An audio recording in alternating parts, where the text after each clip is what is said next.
presidents to represent me. I'm out for presidents to represent me. I'm out for presidents to represent me. I'm out for presidents to represent me. We are back, ladies and gentlemen. Hashtag Basement Flow is real. It's here another night. My name's Dave Cannon. Of course, I'm your host. And this evening, as promised, I've got a guy on the line. Now, listen. I know y'all have heard me give introductions before, okay? This guy right here is like nothing that you've seen before, even though you may have seen something like this before. This dude is one of the most articulate dudes that I've known growing up. Came up with in high school, really good dude. You know him, I know him, we're all friends with him. Ladies and gentlemen, please put your hands together for my guy, your guy, Jason Lewis, ladies and gentlemen.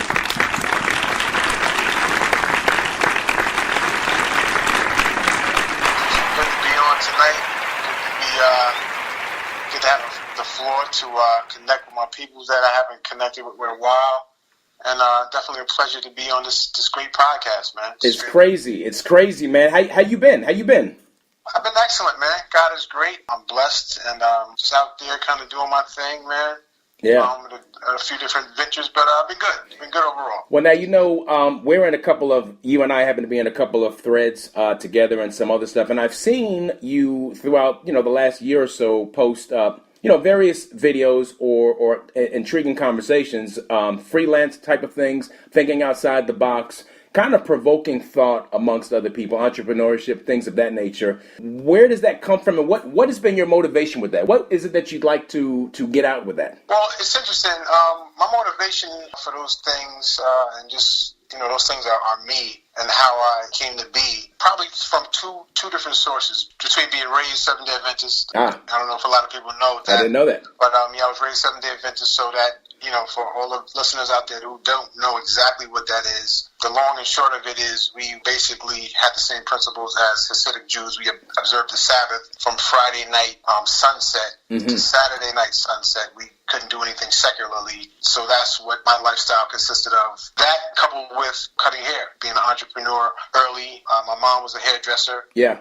She was self-employed, so that's what we saw growing up. And, those two things combined, I think, are the most powerful influence that shaped, my thought and how I view the world through that particular lens. What's pretty interesting and somewhat amazing is things like that, a barbershop, there's a lot of conversation that goes on, obviously, in barbershops and things of that nature, and you're able to really get a good grasp on what the general population or the general viewership that we're around is thinking. What made you, because you're very entrepreneurship, and shout out to Ro Diddy Bop, Romel, my brother, he bigs up you like crazy, he puts you up there. So what is it about, when you were growing up, because, you were a year younger than us, you had a different crew. What was your mentality growing up amongst the guys that you were around? Because you seem to be a little bit different. You seem to be a little bit more unique than everyone else. What was that about?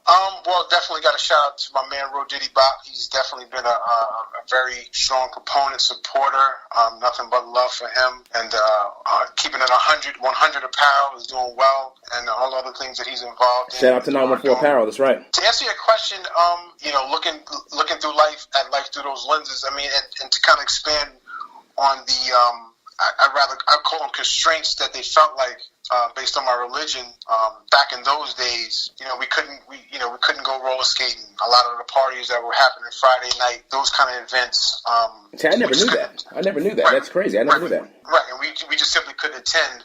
A lot of the sports teams, played on Saturday, and we couldn't participate in those things. Mm-hmm. And as a young man, I looked at those things as constraints. I looked at those things as oftentimes as punishment. But the silver lining and the byproduct of that was being able to not have had to be subscribed to certain things. Right. So because I wasn't allowed to be part of these groups, I looked at things from the outside of these groups. Right.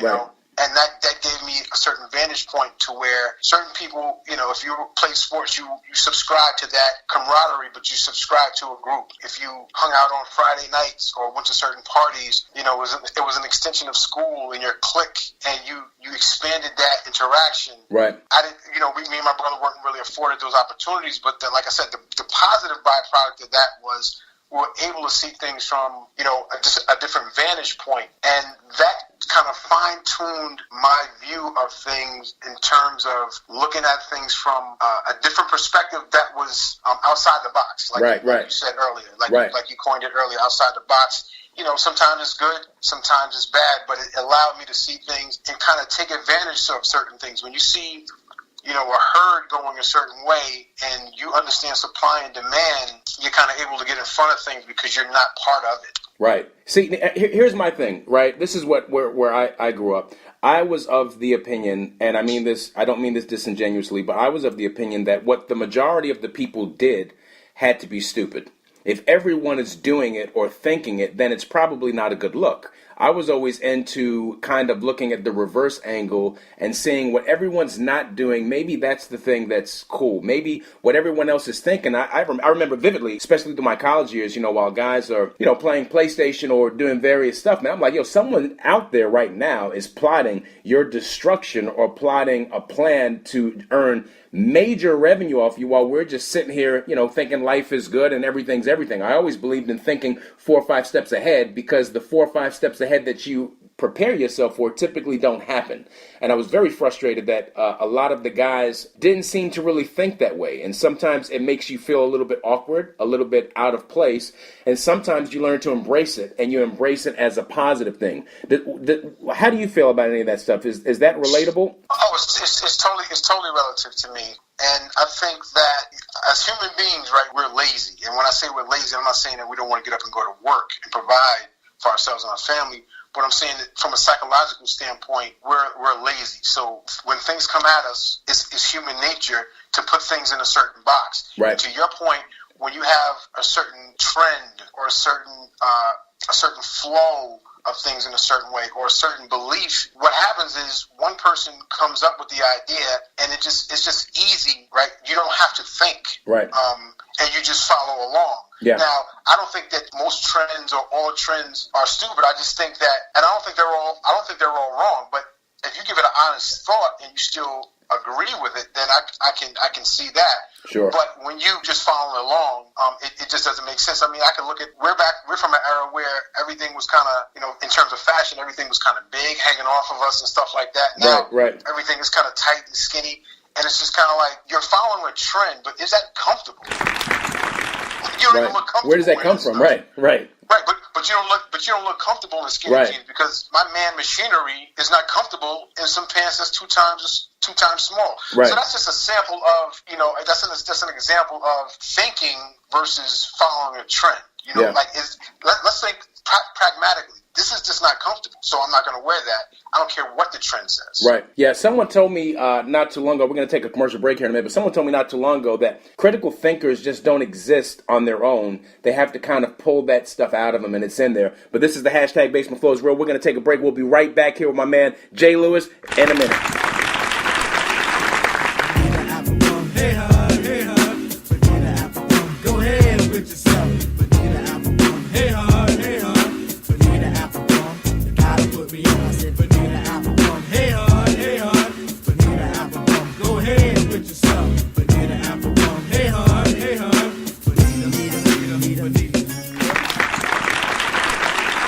We're back. Hashtag Basement Flows Real. I got my guest here, Jason Lewis.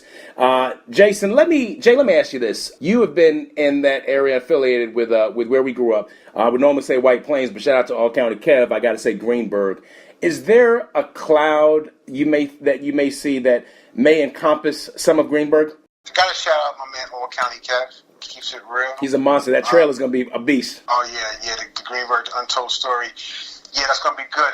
A cloud is an interesting way to put it. I don't think it's a cloud of negativity or anything like that. I think it's ironically, I could say it's a cloud, but I think the sun is shining in Greenburgh, and I use that as a metaphor for the complacency that's there, right? Yeah. The quality of life, right? And that's what we strive for, right? Everybody wants to have a high quality of life. They want to be in an area that's safe. They don't want high crime. They want the kids to go to great schools. Right. I think Greenburgh encompasses the majority of those ideals. Right. But I do think to a detriment that that complacency, that quality of life, it fosters and it allows a great level of complacency. And I think that it's a bad thing. I don't like it. I think that there are so many stars, so much talent in Greenburgh that is simply, simply untapped, just unrealized because, you know what, I can play ball, but I got a good job that pays enough to pay my bills. Right. I don't have to practice today, or you know what, I'm a great rap artist. You know what, I got a decent job. I'm paying my bills. No gunshots are coming through the window. Right. I can go out to a park, any of the number of parks in Greenburgh that are great. I can take my kids here and there. A security blanket. It's a security blanket, and it breeds complacency. Or for somebody like myself, I frankly have an allergic reaction to it. I can't sit still. I cannot be complacent. I think that's the vibe that I get in Greenburgh proper, and again, I'm allergic to it. I can't sit still. Here's my thing. I think that there are geniuses in Greenburgh. I'm going to be 100 with you. And if I didn't think it, I wouldn't say it. I think that there are geniuses. I can name 6 of them off the top of the head, but I don't want to put them out there. Geniuses out there. But I think the problem is because it's the suburbs, quote unquote the suburbs, so it's supposed to be different than the Bronx, Brooklyn, Queens, Manhattan. It's easy to kind of get wrapped in that security of everything's okay. We've got houses, we've got nice villages, good neighborhoods. Not a whole lot of bad stuff that goes on, but I don't think that it forces the critical thinking. When I say there's geniuses there are people that have done inventions and, business deals amongst themselves that they should be generating thousands. They should be a sincere thousandaire right now, if not millionaire. I'll stop at millionaire, but definitely a thousandaire. And I think that they don't really push themselves because of the security blanket. And now you've been in touch with a lot of people there for a while. What do you see as, why is that? What is the reasoning behind that in your eyes? You know what? It's an anomaly. I don't know. I don't know what the reason is. The only thing I can relate it to is, again, I hate to be redundant, but I think it's just the fact that there's no element of survival that makes you achieve. Right? There's no gun, there's no bullets coming by you. There's no shortage of resources. Like Marshawn Lynch.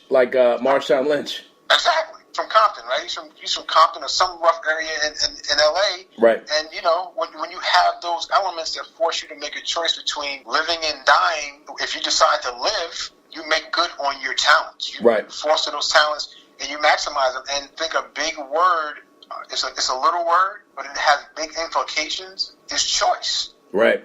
No, I mean, and people say, well, man, that sounds corny. What are you, some motivational speaker? Or, you make it seem too easy. No, it's choice. Right.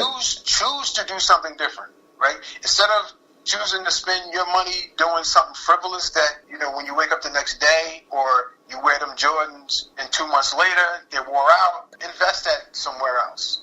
Instead of investing time with other things that are not going to return anything to you, right?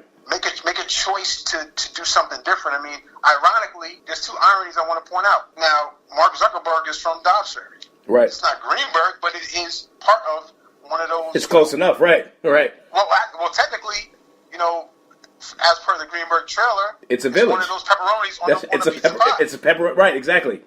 Right. So, ironically, the vehicle that we are listening to this podcast on, a person from Greenburgh invented it. Right? That's crazy. Right. That's crazy. Right? And the other irony is that, in one of my personal soapboxes, if I can get on it for a second, get on it, please. The other irony is that we're on Facebook, right? Mm-hmm. But I challenge our listenership right now. How many of them have thought about how Facebook was built in terms of technically coding and designing something that you use daily? Right. And I think that's part of a larger problem, with our people and our culture on a whole. But that's a whole other podcast. Right. But I think it's about choice. I think it's about choice. I think it's about choosing to invest and forego the immediate gratification for something that returns and puts you in a greater situation tomorrow. I think you said it best. There's a lot of Marshawn Lynch's that are running around in Greenburgh, and the only difference is they didn't move the needle to get out, because had Marshawn not done that, he would have been a guy out there. And listen, here's my thing: when I left, I went to college, St. Augustine's College, hashtag All Black Everything College, North Carolina. I said, I'm going to return when I've done something, when I've put myself in a vehicle that is of consideration, that I can come back and say I've done something. Because I didn't want to be a guy that was a 718 zip code, a 914. I wanted to be able to say, like, I've done something. And one thing I learned, and this is shout out to, again, All County Kev, our 2012 class reunion that we had, that he set up, that he actually set up for us. It was set up and then it was going nowhere. He set it up. It really took me back, because these people really helped make me who I was. I look at the Rich Nasty. Shout out to Rich Nasty to God. Shout out to Rich Nasty. That's what he calls himself. I don't know. It's crazy. He's Rich Nasty to God. All County Kev. Romel. When I look back at brothers that I saw, I was like, yo, man, the conversation and the things that went on, these dudes actually pushed me. They pushed me without, I don't know if they necessarily realized it, but they made me determined. They made me want to put myself in a position where I can do something. And I was mad at myself that I never really went back, that I didn't really go back during the transition. I go back now because it's like mission accomplished. I'm a managing partner at the store and everything's done, so I go back now. And so I feel like there's a lot of time that was left out. And if there's one thing I would tell my brothers, it's you're a freaking genius. These guys are geniuses, and all they need to do is just push themselves just a little bit. Doesn't have to be a lot, just a little push to push themselves out of that nest. And I'm telling you, the world will open up for them in ways they could have never imagined, in my opinion. You're absolutely right. I mean, we have, I think Kev, All County Kev, he's hands down, not even probably, he's the best promoter that I know personally. He's a monster. I think he's second to Puff. Yeah. Kevin Egger is a guy who gets thousands of people somewhere where he never even stepped foot. He got people to that cookout. He was never even there. That's an anomaly. The cookout is just crazy, too, by the way. It's just crazy to be there. It's crazy. But we literally have enough of a black, and not even black, I'm just saying talent-wise, we have all the pieces you need to have a Hollywood, a record label. Right. I mean, any part of any kind of industry, we have those pieces there, but I think it's a combination of people, the complacency and, not really sticking it and working together. But, for me, it's interesting because although I'm from Greenburgh, I had those challenges. And those challenges were my motivation. And when I say challenges, me and my brother really started cutting hair in 6th, 7th grade, because when I was in 7th grade, matter of fact, in our first year going to Woodlands, my mom gave us an option to get a pair of sneakers on outfit, and we all know, you don't got to be from Greenburgh.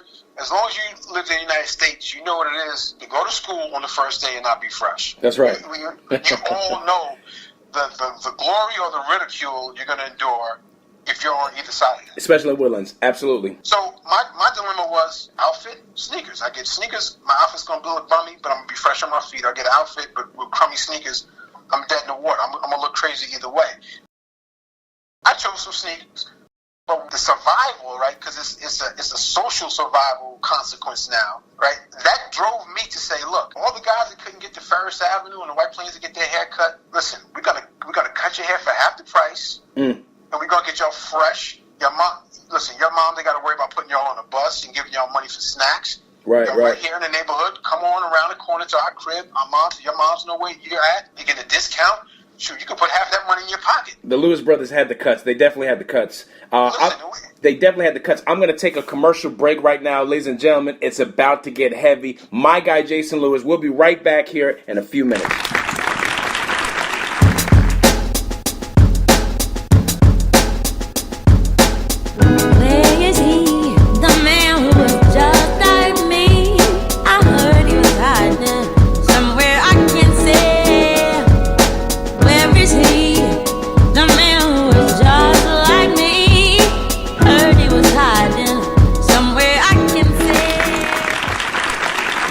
Hashtag Jason Lewis, we are back. I got my guy, Jason Lewis, still in the building. Jay, now let me ask you this, man.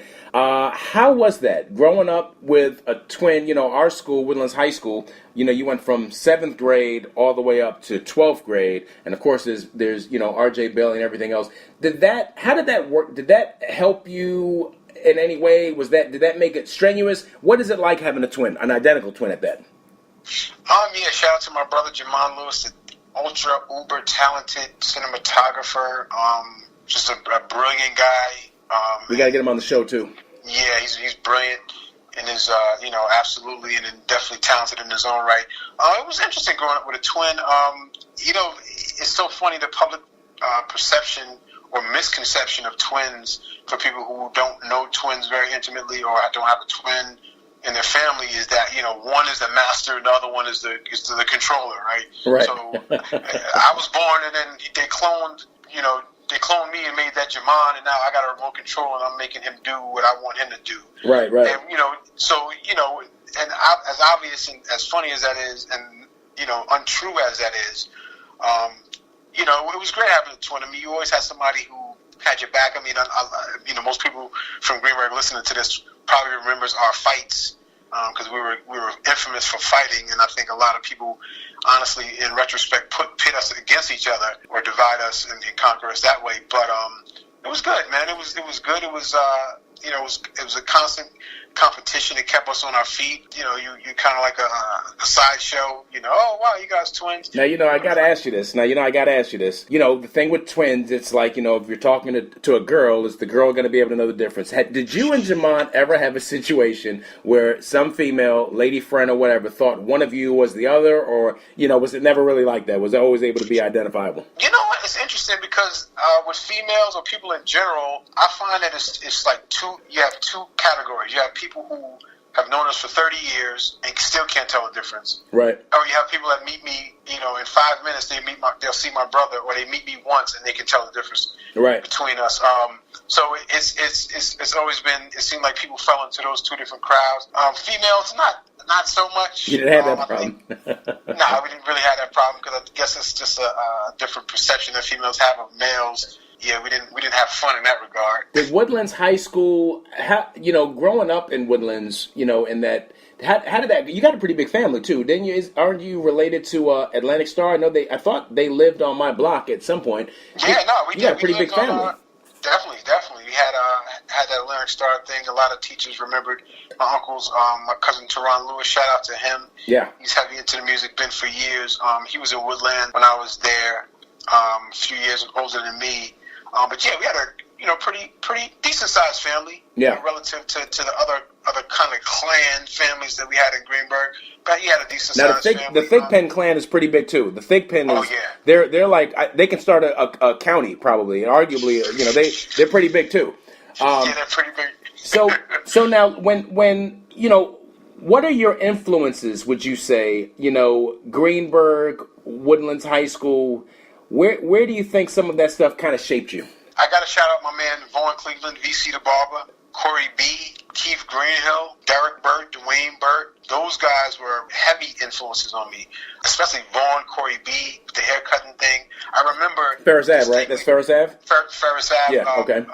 Advances Barbershop. Yeah. Shout out to Muggs and my man Bean too, who's a barber up there. But I used to in my immature ways torment Vaughn. I used to say I was better than Vaughn because I just wanted to get closer to him, and I wanted to engage in barber conversation, or I wanted him to tell me how horrible I was, and then I wanted him to tell me exactly why I was so horrible, or how I was messing people's heads up. Because I never forget Sean Clark, David Gordon. Shout out to those guys.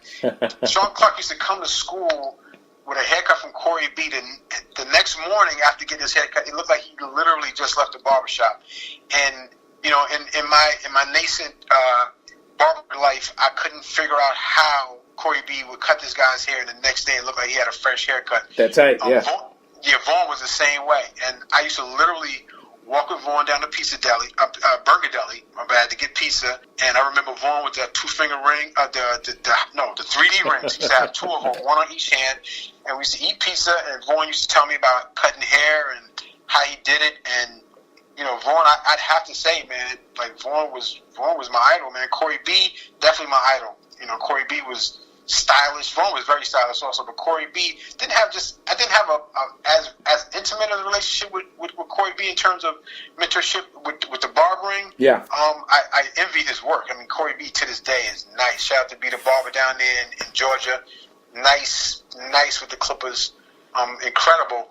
But yeah, those are my influences, man. And I got to shout out my cousin Darren Ward. He actually was the one who used to cut me and my brother's hair. He taught me how to cut hair, but he got busy as he got a little bit older. He's probably about 4 years older than my brother and I. Right. And he just didn't have time to cut hair, and that started us cutting our own hair. And then, like I said, with Vaughn and those guys. But yeah, Woodlands was it was a great place. Different influences, great people. Yourself. See, you know what's crazy? You know what's crazy about that, right? Because I came to Greenburgh on the Hill, so I was on some. All my guys was on the Hill. Albert Phillips, Courtney, Sean Matthews. So Sean Muggsy was like, yo, he cuts hair. And he had a basement. I was like, you know what? I'm going to go there. Everyone we used to talk about, yo, the twins cut. I was like, yo, nah, shout out to the Hill. Muggsy's got the cuts. And ironically, after I left and went to college one of the times, Sean ended up going, I believe he ended up working at Vaughn's place. Because, shout out to Clem, I used to be battling dudes back then. Rhyme and whatever, and I used to think I was the dopest, and someone would say Clem was the dopest, and I guess Vaughn was a big fan of Clem, so I remember Sean played him some stuff. But what I like about those tales, it's like Greenburgh has so much. I honestly really didn't realize it until, because you think that you're somewhat of a loner. You think that you have friends and associates that you're cool with, but you think like I'm on a different mission. But I didn't really realize how much influential that area was, the 914 was, in my makeup, and then the things that I my ambition and my drive and things like that. And I feel indebted, honestly, to a lot of the people that I knew from then, because some of them are still just as genuine as they could ever be, nicest people that you can ever come across with, and it's like it's amazing to me. It's just amazing. I share that same sentiment, man. It's a bunch of worse places you can grow up. I think that's really dope. We're gonna take a commercial break here. My guy Jason Lewis will be back for the finale here momentarily.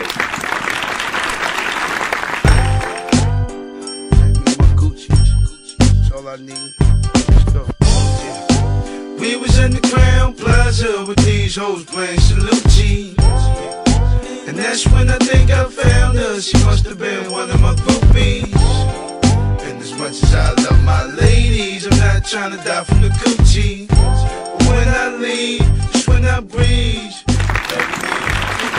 We're back, our final segment. My guy, Jason Lewis, is still here with me, man. He's been here this whole time. Jay, if there's one thing that you would like the viewership to kind of walk away with, what would that be? Talk to us. We have to educate ourselves. We have to maximize our potential. We have to make choices. I'm the guy who dropped out of high school, cut hair for a number of years. That was great for me. Learning, cutting hair, I had to learn how to cut hair. I jacked up a lot of heads. I'm probably half of you guys listening. If I touched your head, I probably jacked your head up at some point. But it got to the point where, me and my brother became decent barbers. That was a process. Later on, did the real estate thing. At 35 years old, decided I needed to be challenged in life, and I went back to college. Graduated from Rutgers. Currently have a tutoring company also, abctutoring.org. Please like my Facebook page there. Me and my partner, Lene Griffin. I've been through a lot of things in life, and not when I say been through, I don't mean bad things. I'm saying just being exposed and having different experiences. And the one thing I'd like to say is for our people, learn something, analyze and critically think about the world around you. If you're using something habitually, right, Facebook, social media, question the design of it. And this is not the boogeyman, Big Brother. I'm saying if it's got you drawn that heavily, right, and it's got you drawn just that heavily, very engaged. Look, it's engaged us, right? Because we can go on and we can have conversations about all the various different things, and I see guys critically thinking about things that don't necessarily benefit them. Right? We can have we can think critically about any other thing that's not profitable to us. I've seen guys literally in a conversation, right, in a thread of 100 or 150 replies. If you compile their critical thinking and their ideas and their responses, and you tie that into one spreadsheet or put that in one Word document, it's probably a brilliant thesis, and it's probably more than they ever wrote in high school. Sounds like you've seen the difference between the haves and the have-nots. Oh yeah, and that's the thing. You know, I have a bird's eye view. I can do an excellent case study on the haves and the have-nots. And you know, I work at a place called Mathnasium. It's Mathnasium like gymnasium. Yeah. And we have our little mathletes there, and I work in Scarsdale. And 90% of the students, I'd say, didn't need to be there. Mm. Right? So 90% of them were above their grade level or were staying ahead of their grade level and thus staying ahead of the curve or ahead of whoever else you want to put in that blank space. Right. I'm also exposed to the other side where these kids are consumed with Facebook and Snapchat and Instagram, and they fresh with Jordans and this and that, but they're not nearly as engaged with the things that will get you ahead in life. Right. Ultimately.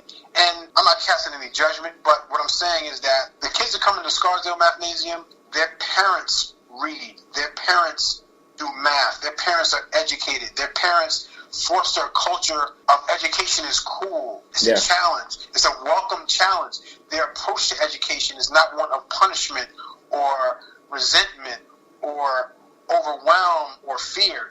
You want to push the people if the desire is there, because if they don't need to necessarily do the math, if they're not math deficient, all they're doing is just pushing themselves to another level. Is that about right? That they're pushing themselves to another level, and they're ingraining in this behavior of continuous education. And I think that starts in the home. You may not be watching Hollywood, the Basketball Wives or that, but if your kids don't see you reading, they're not going to read. True. We can spend equal amounts in the low income and the higher income educational systems, but if the kid comes home, as Dr. Umar Johnson said, if the kids come home, if they get 8 hours of great constructive information, but they're home for 16 hours of unprogramming or unwiring of that good information, we're never getting it. It's a moot point. Yeah, it's a moot point. I tell you what, Jay, you've got a lot of really, really good ideas. It's great having you on here. We went through a lot of stuff. I got to get you back. You know, the whole Seventh-day Adventist thing, I got to get you back on a religion discussion. That's a whole nother topic. But I enjoyed this. I hope the viewership got everything that they got out of it. My guy, your guy, Jason Lewis, ladies and gentlemen. Supreme wisdom is what I give them. Just to kill. It's how I'm living. I'm Sir I, the God on the microphone. Let me show you why the stage is my throne.